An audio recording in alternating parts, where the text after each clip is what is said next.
We're going to move right into our program and introduce our speaker today.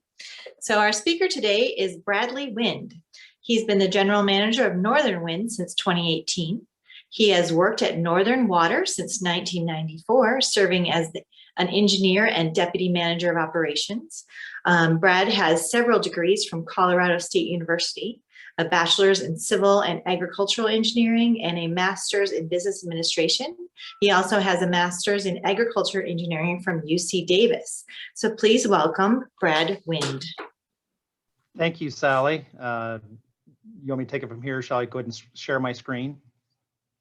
Okay, well, good enough. Well, thank you. I've got a lot of ground to plow. It's nice to be in touch with folks from Boulder. Please, I understand you can push on some questions through Mr. Brady, and we'll have more things to talk about toward the end.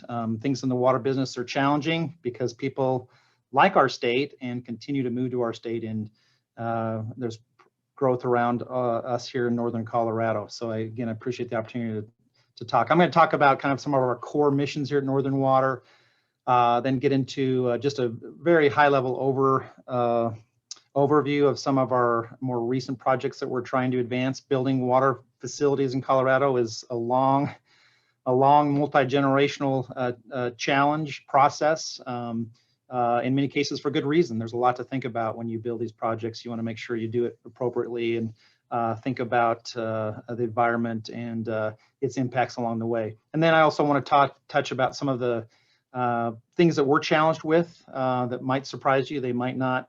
And then lastly, I just want to touch on the challenges we have right now on the West Slope, which is where most of our water comes from, as related to a wildfire, the East Troublesome wildfire last fall, which I'm sure you're all aware of.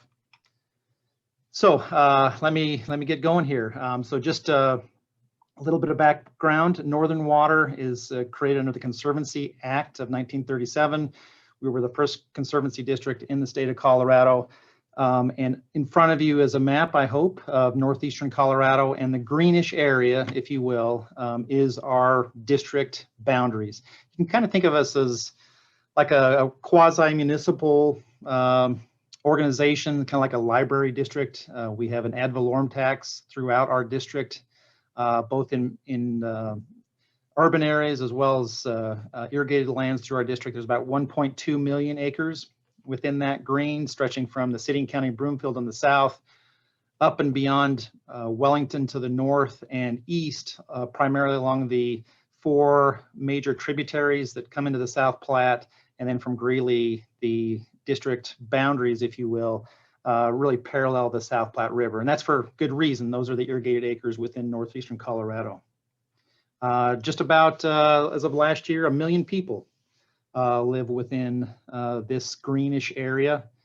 So about 1 in 5 Coloradoans receive water directly or indirectly from Northern Water District. A lot of folks aren't aware of that, primarily because we provide raw water. Water that, at least in some of its uses, gets run through filter and treatment plants owned by others. And then ultimately, we as consumers of those water receive our bills through those agencies, and sometimes Northern Water is in the background doing what I think is a lot of good work and important to the area, but not so notable as you pay your water bills.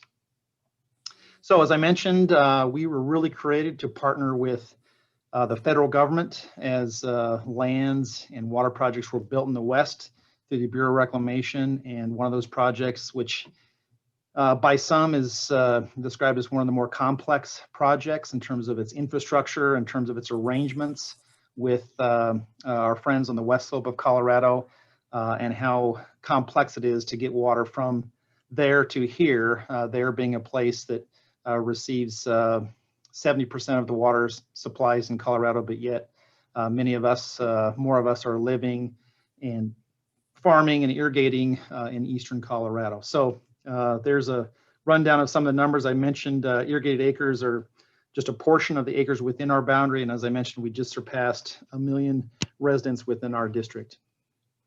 Project took a long time to build. We had some challenges across our nation, depression, war, so on and so forth, but it took from 1938 to 1957 to get built. And it really came online full bore in 1958, bringing water from the West Slope to Northeastern Colorado.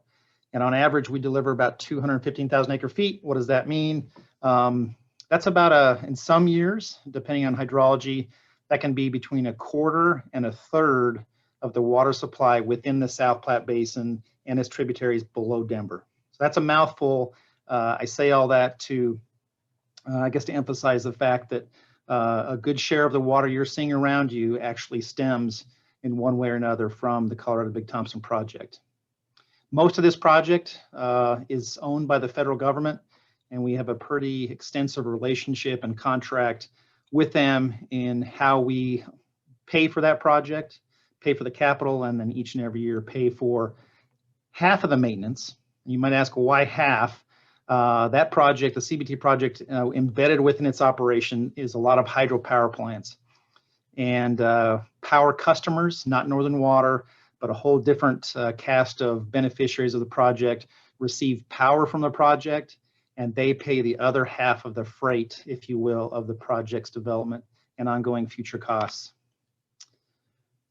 As I mentioned, it's a complicated, complex project, 12 reservoirs, 35 miles of tunnels, canals, 7 hydro plants. One of those actually is on Green Mountain Reservoir near Kremling. You might ask yourself, well, holy smokes, that's a long ways away. But in fact, Green Mountain Reservoir is part of the CBT project. It was built to compensate in some way the West Slope for the extraction or removal, the exportation of water from higher in the basin, in the Colorado River Basin near the Continental Divide. And there's a lot of transmission lines. And again, Northeastern Colorado, parts of Wyoming, parts of Nebraska, even parts of Kansas are beneficiaries of the power that comes out of the project. So in a nutshell, what is the project? On your screen, hopefully, is 2 maps. The one on your right shows portions of the map you saw before, but let me start on the left. This is in the Graham County area. If you're familiar with the town of Granby, that resides kind of to the lower left of that map on your left. And key components of the project, which are really there to be the big bucket, if you will, of snow melt that primarily comes off of Rocky Mountain National Park. And as that snow melt comes off, it comes into sometimes Shadow Mountain, which is actually on the North Fork of the Colorado River, sometimes into Grand Lake, and the big bucket is Lake Granby, and also some into Willow Creek Reservoir. Again, all of this being north of the town of Granby. And that really happens over the course of 2 to 3 months as snow comes off in June, late May, June, July, August. Those buckets, in essence, fill up. And then our task is working with reclamation to reposition those supplies, or a good share of those supplies, from those facilities. And if you would look to your map on your right, that water supply ends up over time, most of it going into either Horsetooth Reservoir, just west of Fort Collins, Carter Lake Reservoir, just west of Berthoud, where I'm speaking from. That's our headquarters building. We have about 130 staff in Berthoud, and we have about 20 staff in Grand County operating the project there. But again, a portion of the water ends up in Carter Lake, and then right in your backyard, a much, much smaller portion ends up in Boulder Reservoir. So one of the most important things our board does, a board of 12, we have 3 representatives from Boulder County, and representation throughout the other counties within our district. But one of the most important things they do every year is set the quota. In essence, allocating that supply in a project to its underlying beneficiaries, or what we call allottees of the water. We call them allottees because they have an allotment contract with Northern Water for so many units. We call them, think of them as shares in a corporation. There's 310,000 shares, units as we call them, in the CBT project, and they are dispersed throughout our district. Historically, early in the project, many of them owned in the agricultural, either by farmers themselves or irrigation companies. And as time goes on, those markets can freely be purchased bought and sold between those allottees. And as you can imagine, over time, many of those, like some other water supplies in our state, get pulled into the use of municipalities and industry.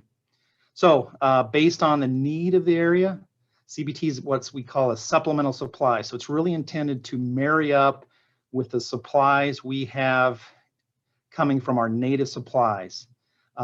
So it's a little counterintuitive, but on a dry year at Northern Water, our board typically sets a higher quota, bringing more water from the West Slope to marry up with, in a dry year, much lower native supplies right here in our own backyard, not supplies exported from outside of our watershed. And then in wetter years, it's the contrary to that. It's setting a lower quota because we can get by with most of our own supplies that are here in our backyard. So again, they set that quota each and every year. Most of that quota, they do it in increments, but most of it's set actually next month by the board. And it's set anywhere typically between 50 and 100% of a quota. So if you own what we call a 1 acre-foot unit of CBT, if we set 100% quota, you get 1 acre-foot of water delivered from the project in that water year. Some statistics I've already talked about. As I mentioned, ownership. As time goes by, less water owned, less allotment contracts owned by agricultural interest. We're now about that 30-70% split between municipal and industry, and that held by agriculture. However, the deliveries don't always mimic the ownership in the project. That's because we have a very fluid leasing market. So if you happen to own units and you get into a situation where, hey, I've got the water supply, but for whatever reason I don't need them, we have a very active annual leasing program. And the city of Boulder, for example, uses that to their benefit. If they've got extra supplies, they lease that often to the nearby agricultural communities, but not always. They could lease those supplies anywhere within our district because we have infrastructure in which a drop of water that was headed toward Boulder could otherwise get headed toward Fort Collins, for example. I've talked about the changes in ownership over time. Again, I hope this isn't startling, but that's just how it is with CBT. It's really viewed in the Western United States is kind of one of the most marketable water supplies within our district boundaries that exist in the West, for better, for worse. Some might view that as a downside, but it does allow the water to move to where the demand and the dollars are. So you can imagine with that much latitude on how to move the resource around, with that comes, and particularly knowing that there's a limited supply left to transfer, its value continues to go up, particularly with the demand that we're seeing in terms of growth in Northeastern Colorado, primarily along the Front Range. So the value of that 1 unit, which if we all would have bought that in 1940 or 1950 for $1.50, that was the price of a unit. That's what, if you would have put $1.50 on the table, you would have gotten 1 unit. And last month, you probably could have sold that unit for about $62,000. So it's the value of water here in Colorado. So that's our bread and butter. That's what most of us do most every day. It's a very tight relationship with Reclamation. They have an area office just to the west of Berthoud, and we're in coordination with them each and every day as that water comes across and generates power and resides ultimately into these reservoirs for use, again, either irrigation or in 4 or 5 different places. There's actually a filter or water treatment plant that is actually physically connected to those reservoirs, and they of course receive water year round. So a couple projects we're working on that gets us on the front page from time to time, not always in a positive way. It's a challenge building water projects I mentioned. 2 of those, the 2 projects was a Windy Gap firming project, which is related to the Windy Gap project, which I didn't touch on. It is when you kind of look at our operations, it feels and looks like a component of the Colorado Big Thompson project. In fact, it's not. It's kind of an add-on later. But that project, which also diverts water from the Colorado River, did not, when it was built, come with storage. And to get through droughts, to be able to divert, in this case, a junior water right on the Colorado River and make it usable each and every year. Storage is a piece of that because you have to find a way to move water from times of plenty to times of less. So the Windy Gap Firming Project, which was green lighted for a little while. We continue to have litigation on the adequacy of the record of decision, extensive permitting process for all these projects, but that is still tied up in litigation. It's now being deliberated within the 10th Circuit of Appeals, Court of Appeals, and we're optimistic in the next few years we'll find a way through those concerns and get a favorable ruling. And that then will allow for the construction of what's called Chimney Hollow Reservoir to hold Windy Gap water. And that will be located about 5 miles west of where I am here in Berthoud, right behind Carter Lake. And as you can see there, we've been at this for a long time. And that's just how it goes. But that project will provide those who own Windy Gap supplies, Boulder being one of them, although Boulder did not participate in this actual project, to obtain water deliveries from the Windy Gap pump plant each and every year moving forward. As I mentioned, it's to be located just on the backside of Carter Lake Reservoir. If you've ever been near Flatiron Reservoir, west of Loveland and west of Boulder, Berthoud, it's to be located in the Chimney Hollow Valley, which is closely tied to other CBT facilities, allowing it to fill directly from its plumbing. That's a rendition of Chimney Hollow Reservoir. Again, a long time in the making. We're optimistic we'll get this green lighted again. We were planning on starting construction on the first week in May. We have a contractor out of Montana ready to build this structure. It will be one of the largest, highest dams in Colorado when it's fully completed. The other big project we're working on, if you just go to the north, about 20 miles, is called the Northern Integrated Supply Project. It also is not always on the, when it's on the front page of the paper, not always in a positive light. Building water projects, as I mentioned, brings often opposition to how we should grow here in Colorado. But it's like Windy Gap in the fact that it has participants. However, it's not related to the Colorado Big Thompson project. It's using supplies that are yet to be appropriated on the Poudre River, running through Fort Collins. And then it also gets half of its supply from the South Platte River further east. It's anticipated to deliver about 40,000 acre feet of water per year. It's got a heavy financial lift on it of $1.2 billion. And there's participants, 15 participants that are ready to go to make an investment in that project for their future needs. Here's the participants of that project. I won't go through the list. These are special districts that treat and deliver water, as well as some of the, generally speaking, some of the faster growing communities just east of Boulder County and eastern Weld County as well. I'm going to just say a couple things about this slide. It's got a lot of stuff on it. What makes NISP very unique is that half of its water supply gets created from a very unique arrangement, or what's planned to be a unique arrangement, in which the water from the South Platte is stored in the northeastern, or the northeastern corner of your graphic. There's a new proposed Galeton Reservoir. The uniqueness about this project, it's taking water from the South Platte that's of a slightly lower quality, and the arrangement is that that water then would be provided to agriculture north of Greeley, and in lieu of that, those agriculturals water right owners would forego their underlying supply, which is a fairly pristine supply from the Poudre, and allow the project and its participants to use that water. I say that because a lot of the projects you're hearing about in Colorado that are getting developed are relying on buy and dry. It's just a fancy way of saying there's communities, water interests going to agricultural areas of our state, irrigated areas of our state, acquiring water rights, drying the land, foregoing irrigation in the future, stripping off those supplies, and then taking it back to the urban areas.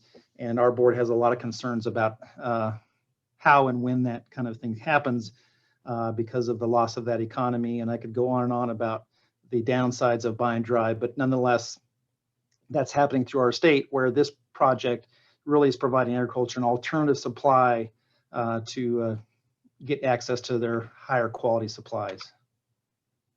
And a couple numbers on Galeton Reservoir. That's kind of the big reservoir associated with NISP. Again, this is to be located northwest of Fort Collins near Highway 14 and 287. There's a valley there. If you go to Laramie, Wyoming from Fort Collins, you pass through the valley in which Glade is anticipated to be located. And it is getting through its permitting processes. We still have 2 key permits to receive, one from the Army Corps of Engineers, the record of decision, and then we also have 1 ongoing permit we will need through the city of Fort Collins. Again, if you're familiar with that area, the proposed access of the dam is shown on your screen, right where Highway 14 and Highway 287 split, near a location often called Ted's Place. And there's an artist rendition of what that facility will look like. So let me do a giant time check here. Michael, how are we doing on time? Do I have another 5 minutes? Yes, sir. No problems. Okay. So what keeps us up at night? Let me just run through these. I think you'll find some parallels on what keeps you up at night in terms of the organizations you might be or might have been involved with. Well, this is a little bit unique to Northern Water, and this is a reflection, and I tend to believe this is more of a challenge in the West, but that might not be fair. As our federal appropriations tend to stay pretty flat with agencies, federal agencies that have investments in our backyards, here in Colorado, California, wherever it might be, those appropriations tend to stay flat just for political reasons. We just seem to have leadership in DC that isn't comfortable passing more money onto agencies that own infrastructure in the West. Now that can be the Bureau of Reclamation, it could be Forest Service, it could be National Park Service, whatever it might be. And I'm not advocating for higher taxes, but the reality is when those appropriations are flat, we're losing ground. That infrastructure is depreciating. It's been in place in our case with the Bureau of Reclamation. It's been machinery that's been running for 80 years, and it takes an investment to get those upgraded and repaired. And when you have a flat appropriation with your federal partners, it's hard to make those investments, again, whether it's a park or a hydropower plant. So that's a headache we have. Mother Nature's throwing us another headache. If you haven't noticed, you probably should. Hydrology on the Colorado River has not been stellar over about 18 years. And there's 30 to 40 million people and well over 100,000 acres of farmland, prime farmland that's reliant on the Colorado River in one way or another. And there's an obligation, there's a sharing agreement on how water is shared among the states that are beneficiaries of the Colorado River, from high up in Wyoming down toward New Mexico, through parts of Arizona, Nevada, and into California. And when Mother Nature's not doing well, that whole system relies on supplies from Lake Mead and Lake Powell. And as those supplies and those reservoirs start to dwindle because of this bad hydrology, it throws a real monkey wrench on how we share those supplies among our states. But we have a lot of folks, including our state and here in Colorado, that are very much engaged in this issue. And it will not be painless, but I'm optimistic we'll find a way to get through this. And of course, we're all hopeful that Mother Nature will change her ways and start serving up a bit more supply. This is just a graph of inflows into Lake Powell. Off to your right, you can just see where we've just been a little subpar, really since 2002. If you kind of squint your eyes and look at the bars, inflow into Powell is decreasing.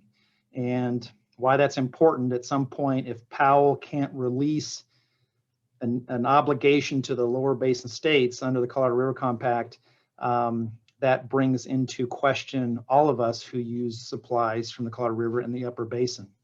And how do we share the pain, whether it's Northern water, Denver water, Aurora, Colorado Springs, pick your poison. We're all heavily reliant on supplies from the Colorado River, even here in Eastern Colorado.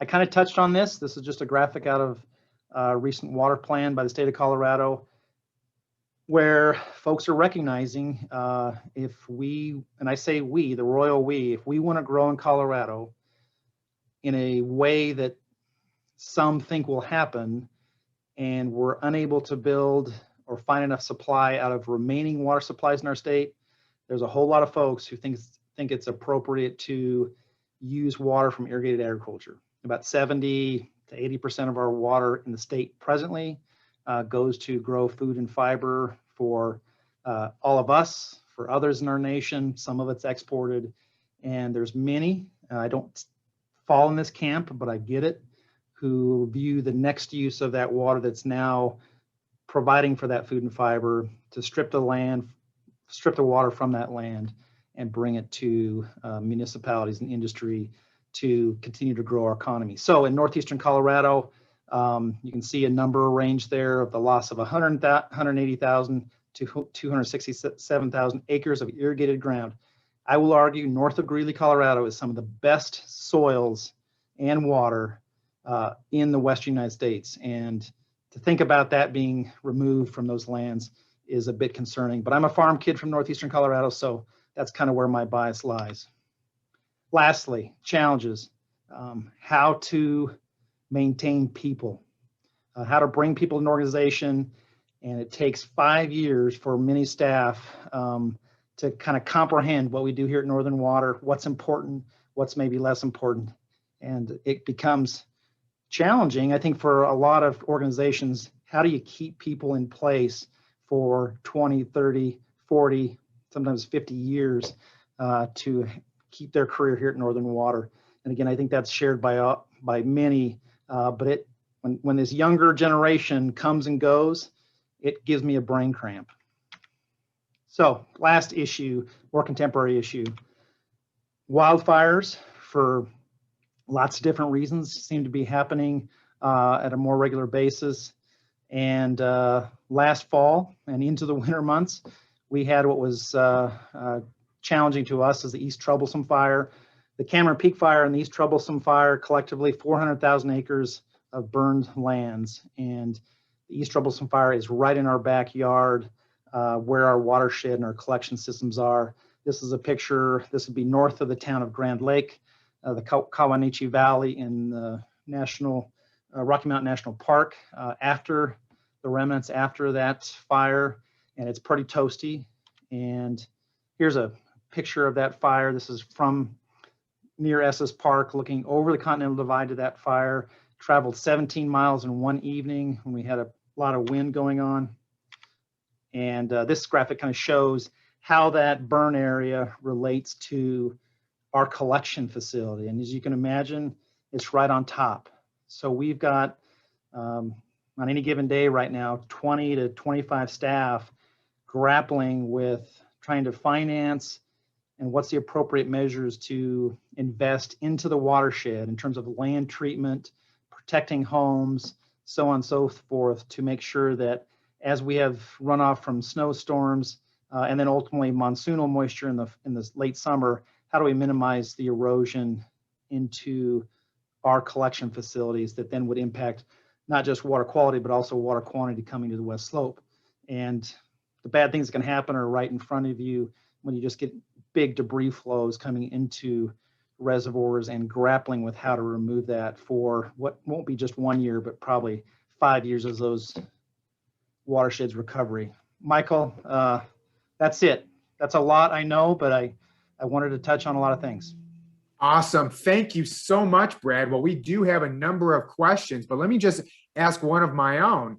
I grew up in Michigan, and I took, in high school, Michigan history and law and all that stuff. And I don't remember ever talking about stuff like this. So I'm just wondering, is that just because I was a kind of a clueless kid who never really understood this? or are laws and the importance of it so much different east of the Mississippi than it is here in the West? Probably both. I think kids in high school, even through college, aren't aware of kind of what's around them. And that's, we're all busy people. We're all focused on the things that we're passionate about, the things that our career takes us toward. But when we start using natural resources harder and harder, and that probably applies to a lot of things, it's probably time for a wake-up call. And I would argue that as we near those points here in Colorado, throughout all parts of Colorado, that we should have a thoughtful conversation about what we want the future to look like, because based on how we move forward, in terms of at least the irrigation piece, do you want your great grandkids to see produce grown in their backyard or not? And I have my biases, but I think that's a question we got to grapple with to make sure we understand what might come down the pike based on how we answer those kind of questions. Okay, thank you very much. Well, our first question after mine is going to go to Dick Golden. Go ahead, Dick. Yeah, I was going to ask a different question, but how serious is this problem of us potentially not having enough water? Well, let me ask Dick, if I can, when you ask that question, are you asking as related to challenges on the Colorado River Basin, or here just with our own supplies in Northeastern Colorado? Because there's kind of two different answers based on what your point might be. Selfishly, for the cities in this area, is that going to be a potential major problem? Well, as I tell people, and they're a little shocked by this, if you look at our whole water supply in our state, and you do some back of the envelope calculations, because we have so much water, I should say so much, we have a significant portion of our water supply that's now invested in irrigated agriculture. If we choose, and I keep kind of putting this question out there, if we as a society choose to strip that supply from agriculture, and if we took every drop from agriculture and we applied it to what we think is an appropriate future municipal use, we could have 32 million people in our state. That's how much water we have in our state. Now, people say, holy smokes, I don't want 32 million people in our state. I guess, Dick, that gets to the point of we've got water around us. It's what kind of a environment do we want to live in? What do we want to protect? What we don't want to protect? So I'm not saying cities are flush with water, but unfortunately they may go to these other supplies if in fact they lose their own supplies or continue to create demand by growing. And there's probably not a right and wrong answer, but those are the things at play. And currently, what percentage of the water usage is agriculture versus municipalities? And statewide, you hear numbers as high as 85%. I kind of think that's a little bit too high. I would say 70 to 80%. It depends which basin you're in terms of that breakup. But I think it's fair to say majority of our water in our state goes to irrigate lands for food and fiber. Thank you very much. Okay, great. Thank you. Next question goes to Kitty. Kitty, go ahead. So Brad, first off, thank you, excuse me, so much for your presentation. As a farm owner and a water rights owner, I'm constantly surprised by the lack of education that people have around water and water usage. Do you all have a strategy for education on water? We do, and we've been in some ways blessed over, from 58 when the project came online, or 37 when we were created, really up until maybe 2000, where we were pretty content, and I was part of those discussions that we really were able to operate behind the radar, if you will, or off the radar, and the fact that not a lot of folks knew who we were. We were providing a raw water supply. Some folks kind of miss our role between local supplies and the federal government, Bureau of Reclamation. And that serves you pretty well as a government agency when you're kind of doing something good, but not a lot of folks can kind of poke at you. That starts to fall apart as you advance what can be projects that bring critics. And I understand that. And I think that we have good processes in the United States to advance infrastructure improvements that bring in comments and opinions from others. But to your point, we're struggling with catching up because so few folks know about Northern Water. Many of you, I might suggest, probably didn't know who Northern Water was, but yet I think we provide half the water to the city of Boulder. My wife is manager of water quality for the city of Boulder, and we always talk about how little folks know about how far that water comes. So we're gearing up and have been probably for about almost a decade now to tell more of that story about the important use of water, where that next supply could or should come from. Water efficiency, we now spend about $3 to $4 million on water efficiency efforts here at Northern Water, and also a big piece on water quality. So for many reasons, we probably were a little bit behind the 8 ball, but we're trying to turn that around. But again, people are busy. It's hard to get to people to have these sincere and frank conversations about what do you want Colorado to look like in 2050 or 2100?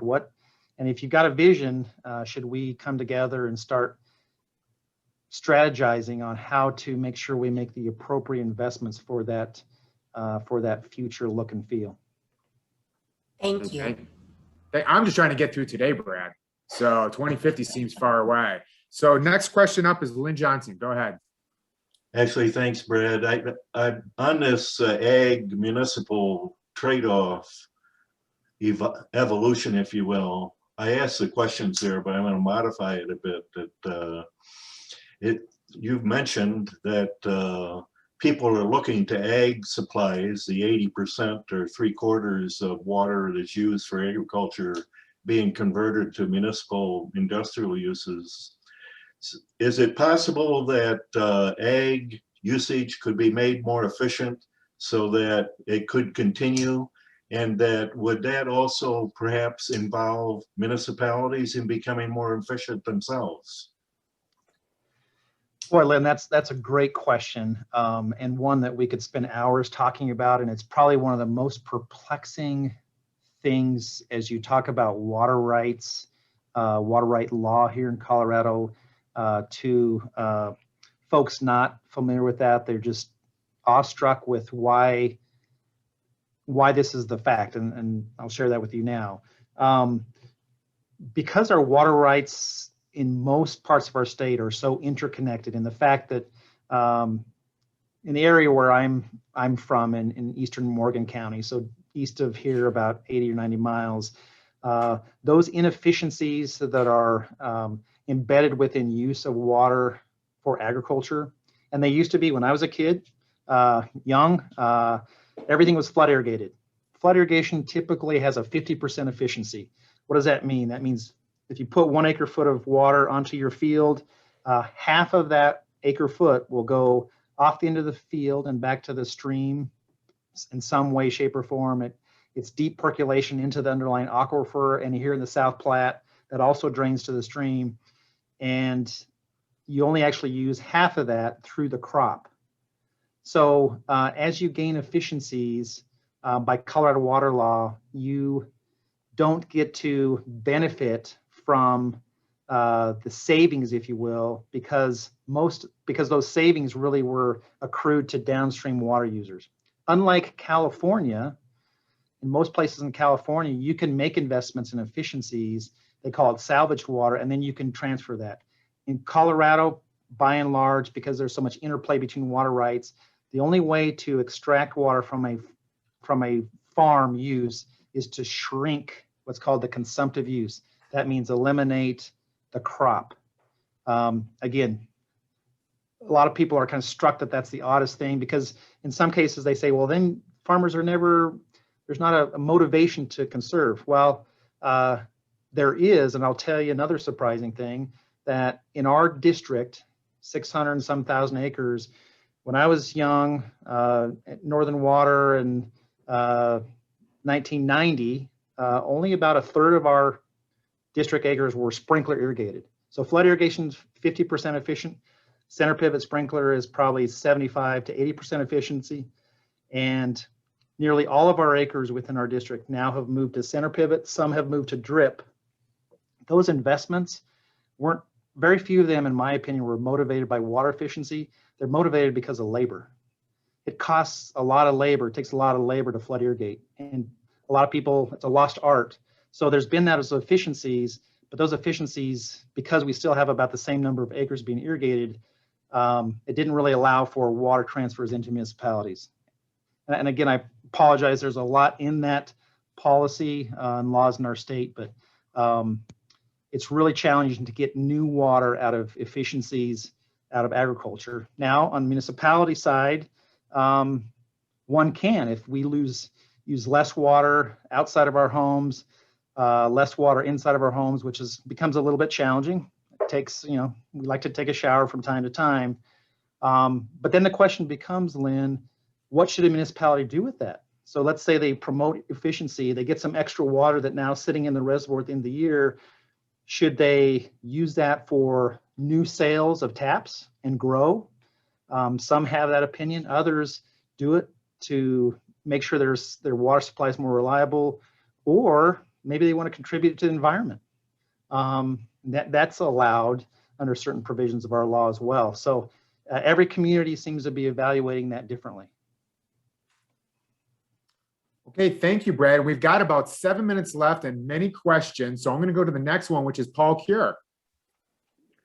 Hey, Brad, thank you so much for all that you do. I appreciate it. I'm biased. I have Cure Organic Farm. So I'm definitely more curious just in regards to wastewater usage for ag lands, depending on the county and how that's kind of being managed in regards to, as you talked about, with water purity and the regulations with that, with the food that we're eating.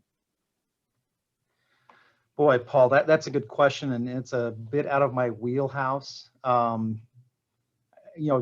it's something I think the ag community needs to stay on top of.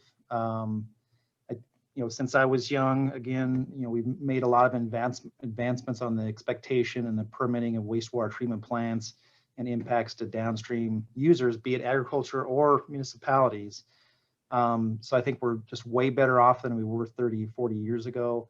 But I think, to your point, we got to continue to grapple with that interplay between more population in the Front Range and how it plays into ag water supplies. I'm somewhat familiar with, I know the organic community in particular has had concerns, and I think embedded within kind of the expectations or the requirements on an organic farm on how or the prohibition, I guess, is probably a better way to put it, of using those kind of supplies, that we need to be pretty cautious that we don't jeopardize that component of agriculture in Northeastern Colorado because of too much wastewater flow within a stream in which you might divert from. But a little bit out of our wheelhouse here at Northern Water. Okay. Bob and George, I know you're coming up next, but I want to quickly pivot to Gary Kahn because his question seems relevant to our conversation right now. Gary, can you unmute yourself and ask your question? Thank you, Mike.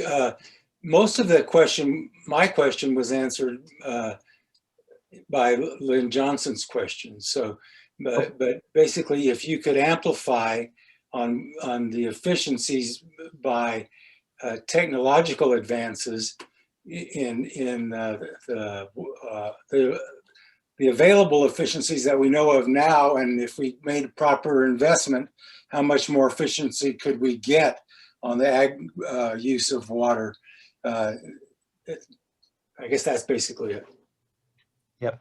And just to repeat, we've moved from 50% efficiency within our service area to say 70% over 20 years, 30 years. And in my view, I could argue we didn't make any new water. It just doesn't, because we have the similar cropping pattern. We have crops that use that component of your water right, and it just doesn't create any new water. And that's hard for people to realize. And it gets back to the fact that what little water might be wasted on a farm, our water rights laws allow the downstream water right holder to benefit, or part of their water right comes from the waste on that upstream farm. Are changes in the law needed right now? Not in my opinion. Again, because of this interplay between water rights, a water right owner, if you will, is he or she, it's a use of factory right. It's a little bit different than a property right. But what's embedded within that right that you own is, again, what you put to beneficial use. And that's what the crop used. So if you start swaying away from that logic, then I can rest assured a lot of water right holders, both ag and municipalities, would start screaming at the fact that if you increase your efficiency and sold off that economized water, you'd be injuring other water right holders on the stream. So I think we have a water right system, in my opinion. Yeah, we've been able to adapt over time. We continue to add more things, in particular for the environment, ways to use water and protect it for streams.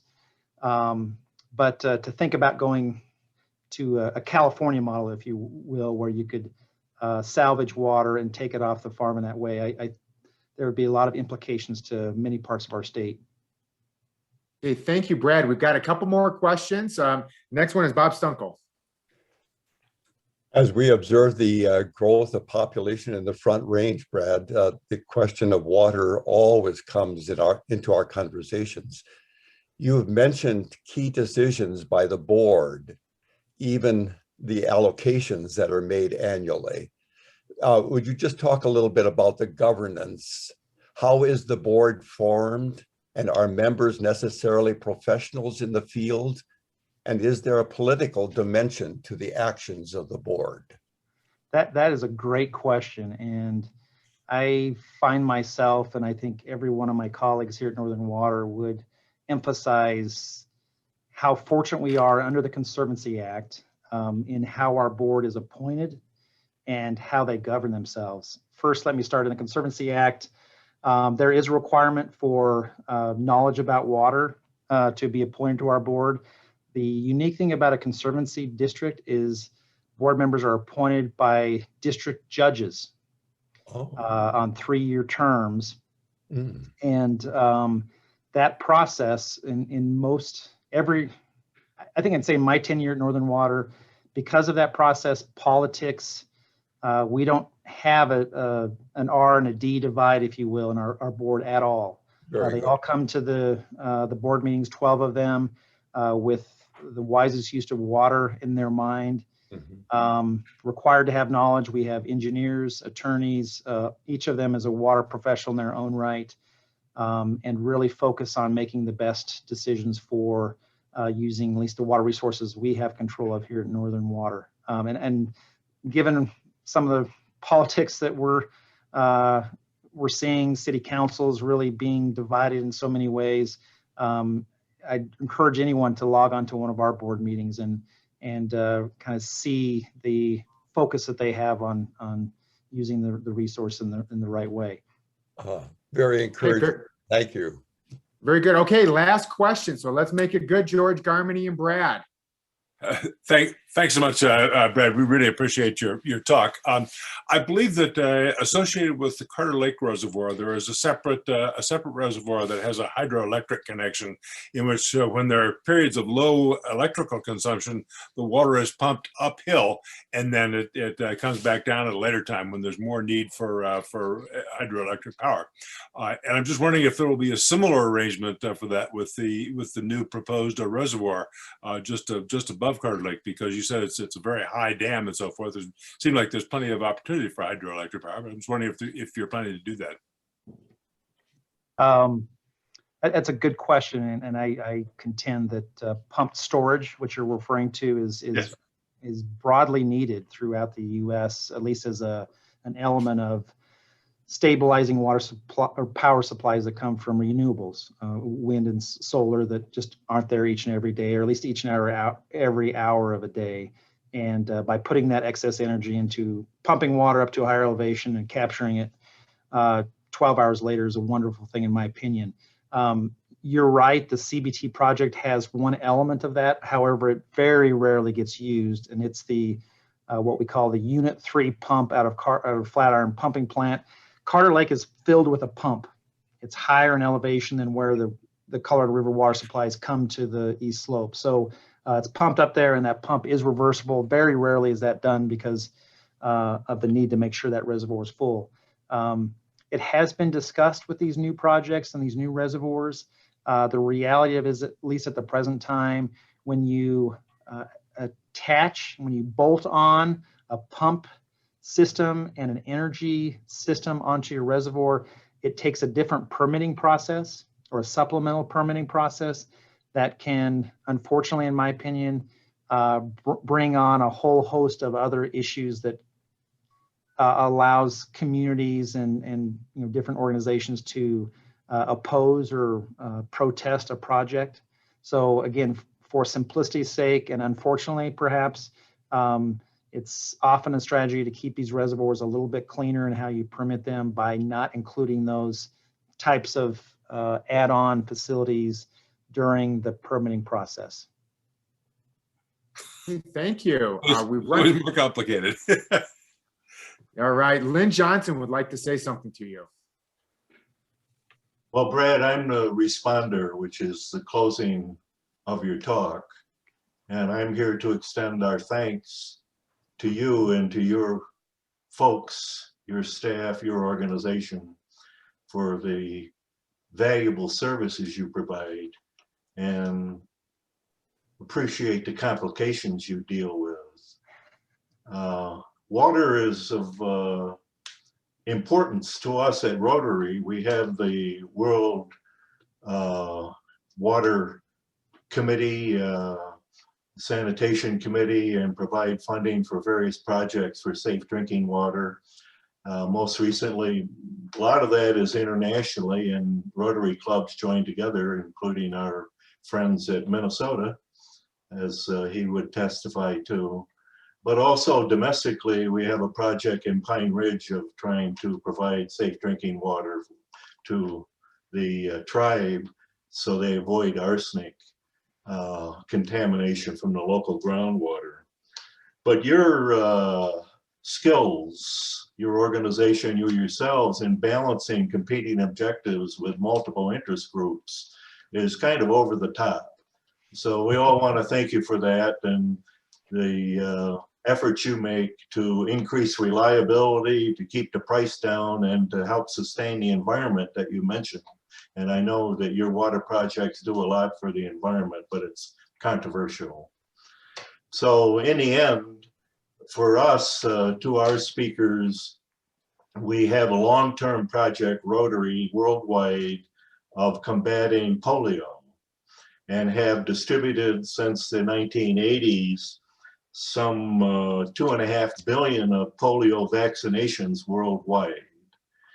And in your name, we would donate 100 doses of vaccination to children in developing countries. I think the number that's used is we're 99.9% there and eliminating polio worldwide, and we're helping with that, and now you're helping with that, so thanks a lot. Well, thank you, Lynn. I'm honored for the great work you all do. If any of you are ever headed toward Berthoud, Colorado, and I'm going to say at some point you will be, please take a moment to stop by our backyard. We have a wonderful what we call a conservation garden. If you haven't been here, you might be shocked at what you see, but it has hundreds of plants that are water appropriate for our region. And please, anytime, daylight to dusk, pull in our parking lot off to the west of our headquarters here, just north of Berthoud, and help yourself to a lot of educational material. And again, thank you, Sally. Thank you, Michael. I've really enjoyed our conversation. Thank you so much, Brad. That sounds like a lovely time to go by and see what kind of plants that are native to Colorado. And Thank you so much for your talk today. And again, thank you for the work you do trying to keep our water resources appropriate for everyone. So thank you again for being here. All right. Thank you. Bye-bye.